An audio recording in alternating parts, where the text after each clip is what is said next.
All right, good afternoon, everyone. My name is Jordan Glasgow. I'm the chair of the Elections Committee, and this is our Ninth Circuit Governor Candidate Question and Answer session. With me today, we have Doug Lusk from Laverne and Aura Gillum from USC. So with that, I'll just quickly go over our format. We will have an introduction, then I will call for questions from the audience, and finally we will have a closing once we have exhausted all of our questions. So with that, due to a coin flip, Doug will be starting and Aura will be following up. So Doug, you have the floor. Great, thank you. Hello everybody, my name is Doug Lusk. I'm from Utah. I attended Utah State University. I majored in business management, human resources. I own my own company in Utah for about 10 years and started working there, formed a trade organization, served as its president for 3 years. After that, I moved to California about 10 years ago, started working for a Fortune 100 company. While I was with them, I joined the Montclair Chamber of Commerce and sat on their board of directors for 2 years. I became very heavily involved in the community and realized how much fun that was.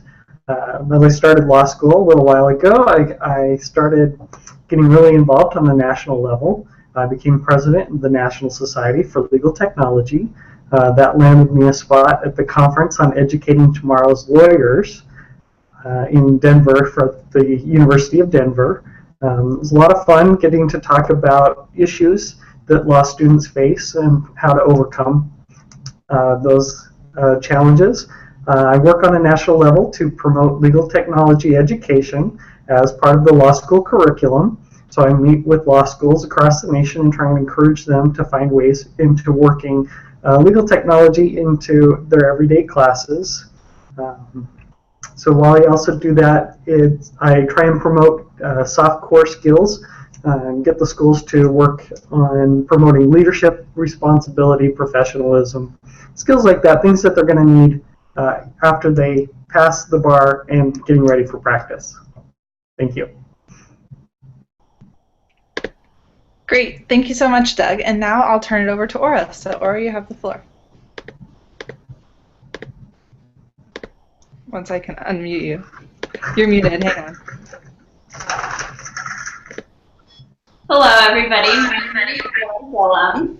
I'm a student at USC Law, and I just graduated last year from the University of California in Santa Barbara, where I had my BA degree in economics. I earned that in 2 years, so I'm a little bit on the younger side. I don't have much work experience, but I am extremely involved in the community. I applied to law school because I am fascinated by the interaction of law with society and the world.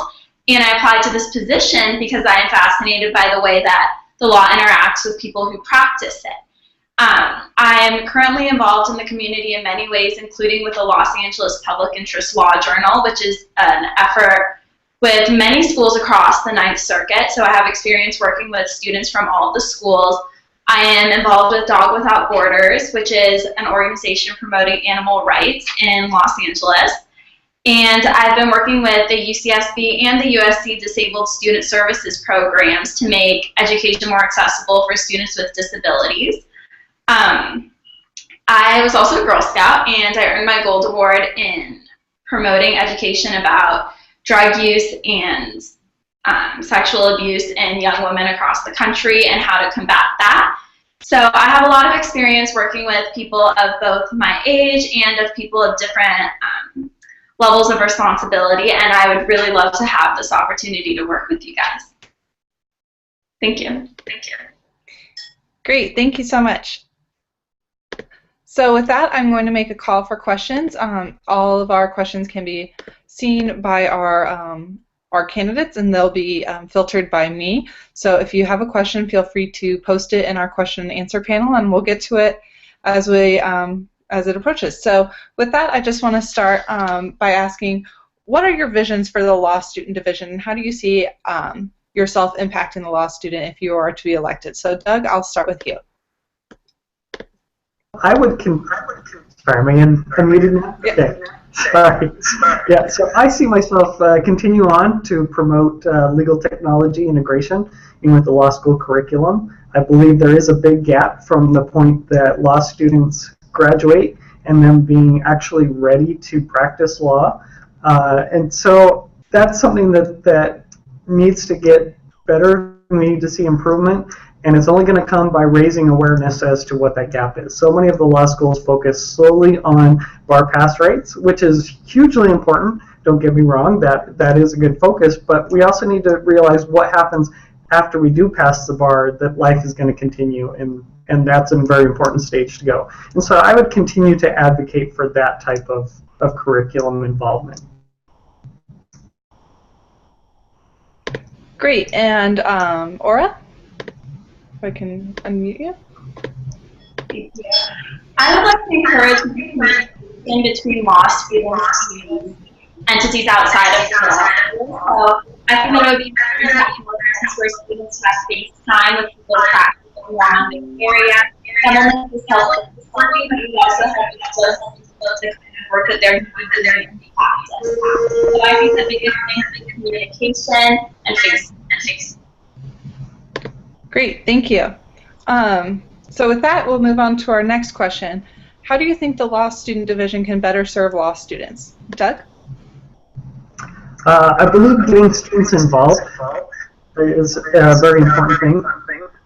As I've talked to law schools across the nation, one constant thing I see is a lack of involvement from students, trying to get attendance out to activities. Same thing I'm sure fits in with the Law Student Division. I'm getting a lot of feedback from William. Is there, sorry. Getting a really bad echo. There we go. Thank you. That's so much better. Yeah, and so I would continue to try and figure out how we can resolve issues in getting students to be more active, be more proactive as part of their education, and seeing that, you know, they're not going to just walk across the stage and be handed a job when they're done, realizing that that's going to take a lot of work on their end, and getting students to see that early on in their law school education.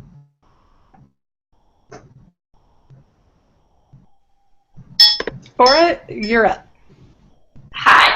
I would like to actually have meetings at every law school once a month, which I think would really help. I think you have a board behind you when you have this position, and I think the best way to bring the community together would be to have one person from every school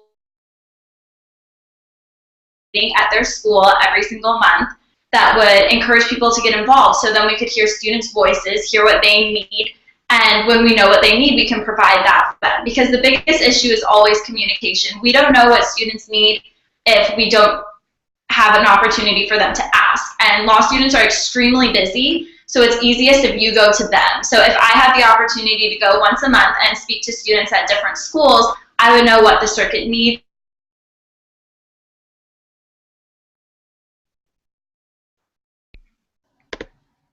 Aura, it appears that we lost you. If you want to... Are you here with us? Yes. Okay, if you want to take an extra 10 seconds to finish up that last thought, because we lost you right in there. So Where did you just repeat that for us? Well, I was just saying I think that it's important to have a meeting at each law school every month so students would have the ability to access the people that are communicating on their behalf. And as students are so busy, it's easier for us to go to them, and that way they would have the opportunity to speak up through us. Great, thank you. Okay, so once again, I'll make a call for questions. And then the next thing I would like to ask you is, what are your thoughts on how to better effectuate our policy proposals for 305-2, which is trying to eliminate the ban for paid externships and credit at the same time? So, Doug, I will turn the floor over to you. Sorry, the question was how to better effectuate that going through? Okay. Well, you know, I'd say it's a very important issue. Being that someone who works in a law firm already, it's hard for me to be able to leave that position to go do an internship. And so, you know, I'm getting great experience as it is. Law school is extremely expensive, as a lot of students realize. Being able to, you know, being forced to have to go and work for free and give up a paycheck it's a real issue for a lot of students. And so raising that awareness out there, getting students involved to tell their story as to how it's personally affecting them, I think maybe would be ways of people realizing the human impact that the 305-2 would be having. That I think would promote things a long ways. All right, Aura, you're up. Hello.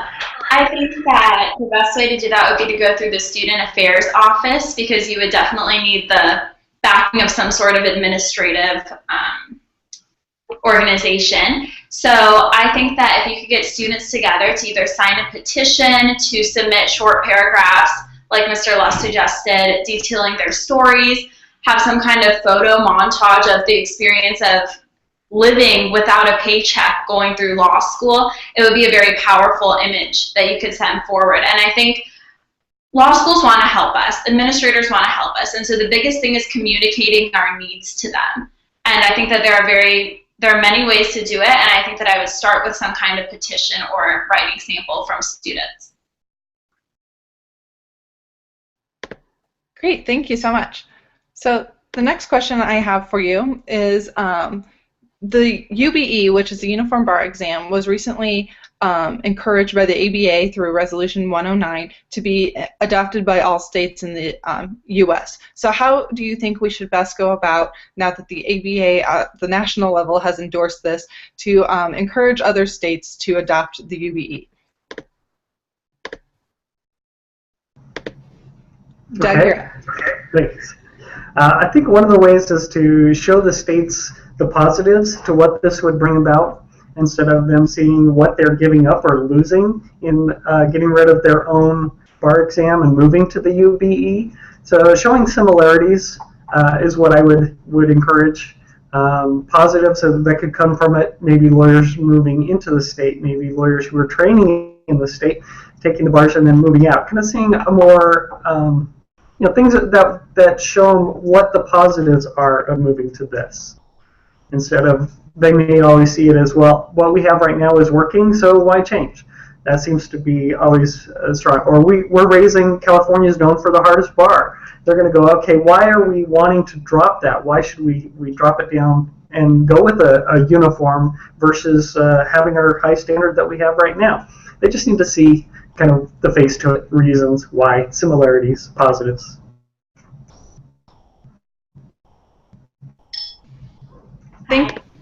Thank you. And so now I'll let Aura go. Okay.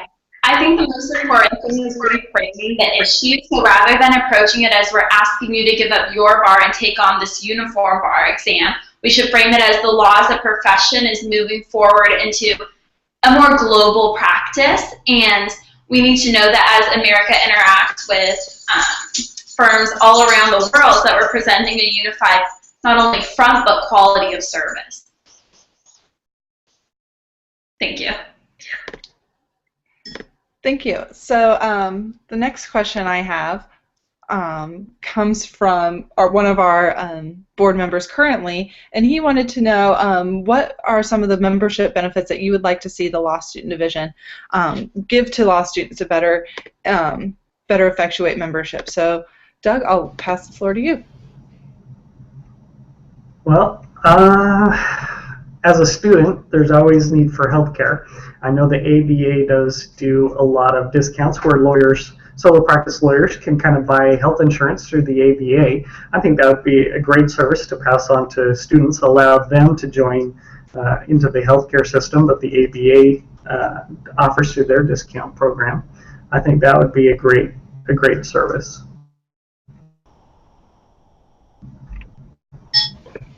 Great, thank you. And now I'll let Aura go. Hi. I would like to see the ABA encourage more leisure activities, because law school is such a stressful experience, and this is one of the last couple of times in our lives where we're not going to be working a full-time job. So I know that the ABA does have a lot of interaction with various rental car services and travel, transportation services. And I think that we should encourage students to take advantage of those opportunities and really send them more messages, send them more emails, and encourage them to take a week off over summer, spend some time abroad, learn, live a little bit, and really just take the focus off of just academics. Both of those are very, very interesting opinions, and I think those provide really great benefits for our students. So now I kind of want to move on to your qualifications a little bit. So if you'd like to talk to us a little bit about the strengths you bring as a leader and how that will impact your involvement on the board. So Doug? Okay, well, strengths that I bring, I've got a very expansive history of working on boards of directors, working for community involvement, business, very extensive business background. I've been working as a business manager for well over, don't want to date myself, a little over 22 years. And so learning how to interact with companies on a high level is a very great skill that is needed to be able to be effective in a position like this. You're always trying to work with people who have very solid ideas of where they want to see things go. You got to not be able to be very confrontational. You got to be able to walk in and go, okay, here's where we're similar. This is great, but what about this kind of idea? And so I've got a lot of years in that type of an experience, looking at the big picture. Great, thank you. Aura? Hi, I think that one of my biggest strengths is that I am very approachable and plugged into the community. So as I've been a student for the past couple of years, I have had a lot of experience with interacting with people from various social circles, various academic backgrounds, etc. And as I was a Kappa in university and as a sorority member when I worked on the Panhellenic board, I realized that working with other people is much more a product of how willing people are to work with you. So you could want to do something and you can push for it, but if people aren't receptive and people don't approach you, then you're not going to be as successful as you would like to be. So I think that my strongest quality is that people are comfortable coming up to me and telling me what they need, what they want, and where they see themselves. Thank you. Great, thank you. The next question I have is going back to your qualifications. Is this board is a pretty large board, and there's oftentimes people who are very interested in different policy points. So can you talk to us about a time that you had a dispute with someone on a board and how you were able to overcome that? So Doug, I'll let you have the floor. Okay, well, working on the Chamber of Commerce board can be very political at times. Usually that's what people use as their springboard to get off into city politics. It can be very, what's the word, you can see both extremes. People sit on both sides of an issue, and something that's very important to you may not even be on their radar. And so you have to learn how to find things where there is a common interest. You have to learn how to understand what they're talking about and going, okay, I get that point, I understand that point, maybe it could play in this way, and you just kind of have to be very approachable to their ideas and not be confrontational as to what they're trying to do. Realize people have different things that are important to them, and you got to work off the commonalities to pull people back towards the center again. Great, thank you. Aura? Okay, there we go. I was on mute. A couple of years ago, I put together Education for the Underprivileged, which was an organization that sent American high school students to Tianjin, China for a period of 2 weeks to teach English in a rural area. And when I was putting this together, I had to contact the Chinese, I forget exactly what they were called, but it's basically the leadership association for the local area that monitored who came and went from the schools. And when I was talking with them, I had to present them with a lesson plan of what I felt would be appropriate for the students to be teaching. And we had a lot of disagreements about methodology and what was appropriate. For example, I felt that singing and American pop culture songs were a great way to provide insight into American life, and they felt that that wasn't. So what we ended up doing was finding a way to compromise in that we used songs that the board pre-approved and I only used those. And so teachers weren't allowed to choose their own songs, but the board chose them, and they were able to proceed with those. Thank you. Thank you. And one final question is back to kind of the policies of the law student division. How do you think we can have a better presence in our law schools? So, Doug, I'll hand the floor to you.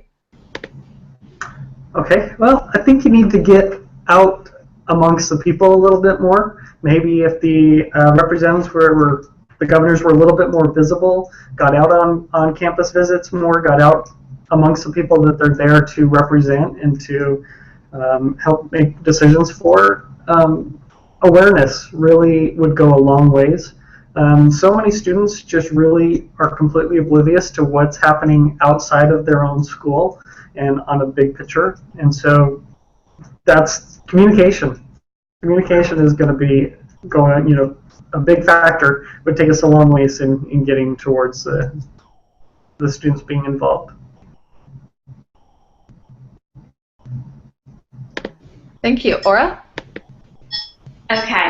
I agree that visibility and communication are the most important, and this may sound a little bit trivial, but as a sorority member, former sorority member, I think that t-shirts are a great way to approach this issue. I think that once a month or once every other week, the members of the Ninth Circuit Governor's Board should have actually a shirt that says, "Hi, I'm your ABA representative, ask me a question." And just be visible. Students need to know who to identify, because even if students know so-and-so is the person that represents me, a lot of times they can't put a face to that name. And even if they can put a face to that name, where do they find that person? So I think it's all about visibility and accessibility.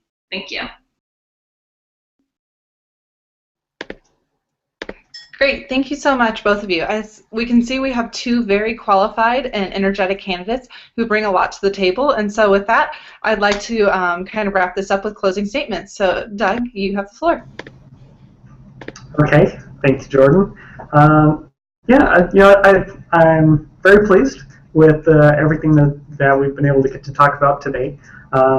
Again, what I would do going forward is promote communication, promote awareness. Students don't know what they don't know, so we need to get out and show them what's going on, what's affecting them, what policies are out there that is going to affect them as a student or them after they finish getting out of law school as well. There's a lot of involvement there that needs to be taking place. And so I would love to continue to promote legal technology education and awareness and student involvement.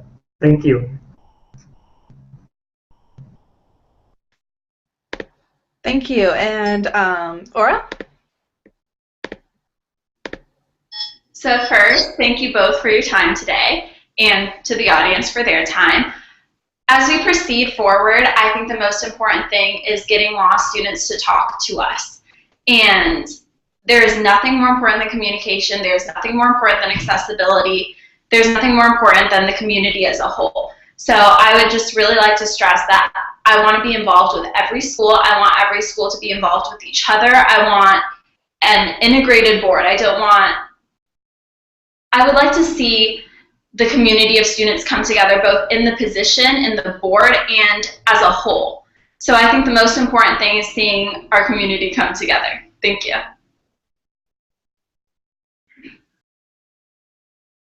Great. Thank you so much. And I just want to remind everyone that your voting will occur next week, I believe the 17th through the 21st. And if you do not receive that email from the ABA, please email our division director, Austin Greathouse, and he will provide you with that link. So I'd like to wish the candidates good luck and thank them for their time today. And thanks for everything. Make sure that you attend your spring circuit. All right, take care, everyone.